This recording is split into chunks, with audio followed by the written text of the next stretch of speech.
If you know me and you watch how I train, you know that I don't normally train slow. Everything for me is very explosive. So you saw that set and you're thinking, why is this guy training slow now? Has he changed his tune? Is he doing something different? Is he doing something different? No, the truth is this. As you can see, this is a new setting. And this is a new exercise for me. I mean, the incline dumbbell press I've been doing for many years, but why is it a new exercise? And the reason why it's a new exercise is this is a new system, a new program that I've started. So I will be starting, I have started flat benching now. I want to get strong on flat bench again.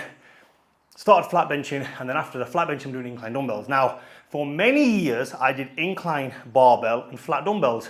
So now I'm just relearning flat barbell, and I'm relearning the incline dumbbells. So what you'll see is, after a long layoff of any new exercise, which is why I don't like different machines, and why I don't like training in different gyms and going on different kind of machines which I'm not used to, or they're a different brand, or they're a different manufacturer.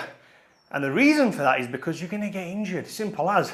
One of the reasons why I've managed to stay healthy and injury-free from my years of training, and when I say that, I don't say that lightly, because I'm not just one of those guys who goes to the gym to coast. I've been training very, very hard, extremely heavy, extremely hard for most of my life. Squat, bench, and deadlift, very heavy. And many of you guys probably would never get to that stage. It's not a brag. The reality is can you rep 300 kg in deadlift? Can you squat 260 kilo? No, you probably can't. And with the body weight that I carry as well, I'm not a 110 kilo guy. I'm not even a 100 kilo guy. At that time, I was 98, 99 kilo. Right now, I'm 92, 93 kilo. So many of you guys aren't even going to be training that heavy, aren't even going to be training that hard, which should tell you even more so that for an experienced lifter like myself, I still have to relearn this exercise. And when you are relearning an exercise, you don't want to jump into it straight away. What you want to do is, for at least the first 2 to 3 weeks, is find something that's like, I mean, I can press like 60 kilo dumbbells, okay, on the incline, very easily for 10 reps.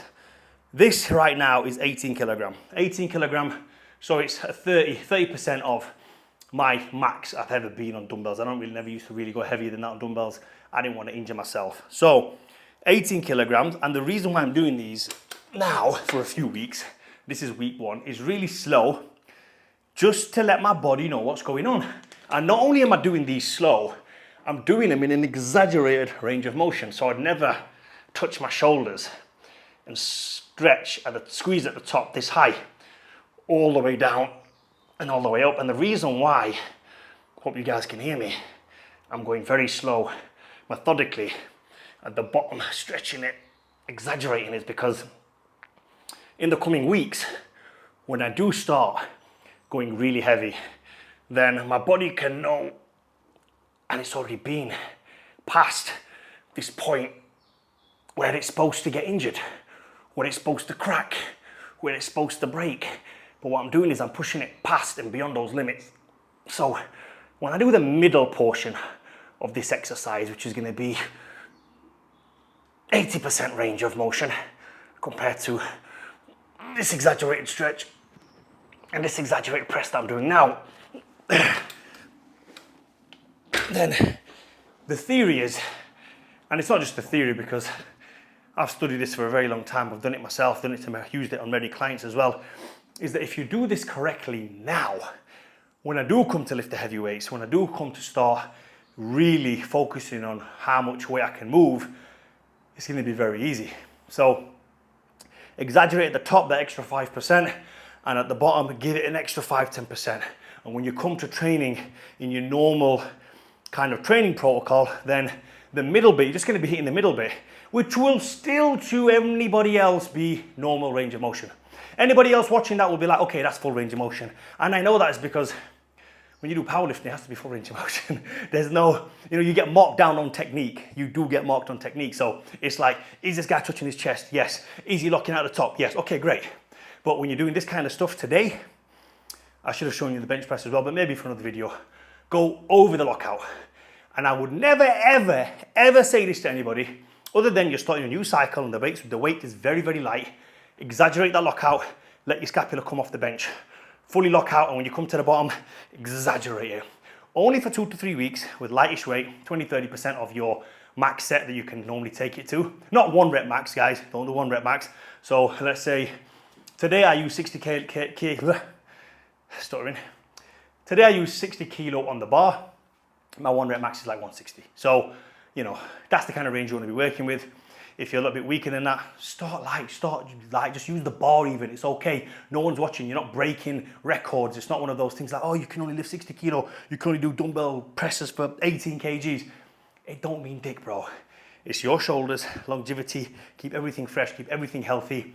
Know the range of motion, the exaggerated motion, know what that feels like. I've said this many, many times before. Obviously people don't pay attention. And then when you come to doing the normal range of motion, which to everybody else is full range of motion, piss easy, bro. Piss easy. You know, you might have heard that thing where people say, oh, you want to do, if you're not good at lockouts, do deficit deadlifts. Deficit deadlifts. And the reason why is the pull, the range of pull is a lot longer. So you're adding that extra 3, 4, sometimes 5 inches in the range of pulling. So when you go back to a normal deadlift, it almost feels half the rep. You almost think, oh, I'm starting here, I'm lifting it. Whoa, this is piss easy. Make it harder. Make it stretch even longer. Make it stretch even more. Make your muscles elasticated. Give everything the full room to stretch out. Do not be tight at this stage. I mean, most guys cannot squat my age. All the way down, you know, ass to grass, most guys can't squat. When it comes to benching, people are like, oh, I don't want to bench all the way down because my shoulders might hurt, or I might break my pec, or I might pop my pec. And why? Why? You ain't gonna do anything. Do you know what it is? The reason why you can't do it because you haven't got the flexibility. Simple as, you need flexibility. A flexible muscle is a strong muscle. Ask anyone that. Ask any powerlifter out there. They will tell you flexibility matters. Most of these guys, most of these bodybuilders who you look at and you think, oh, this guy's a strong dude. Yeah, they can do splits. You'd be very surprised. A lot of guys, Sean Roden, he could do splits. He used to like bang his leg up there. I seen him in the gym one day and he had his leg all the way up there. Many of these guys are very, very flexible. Flex Wheeler could do splits.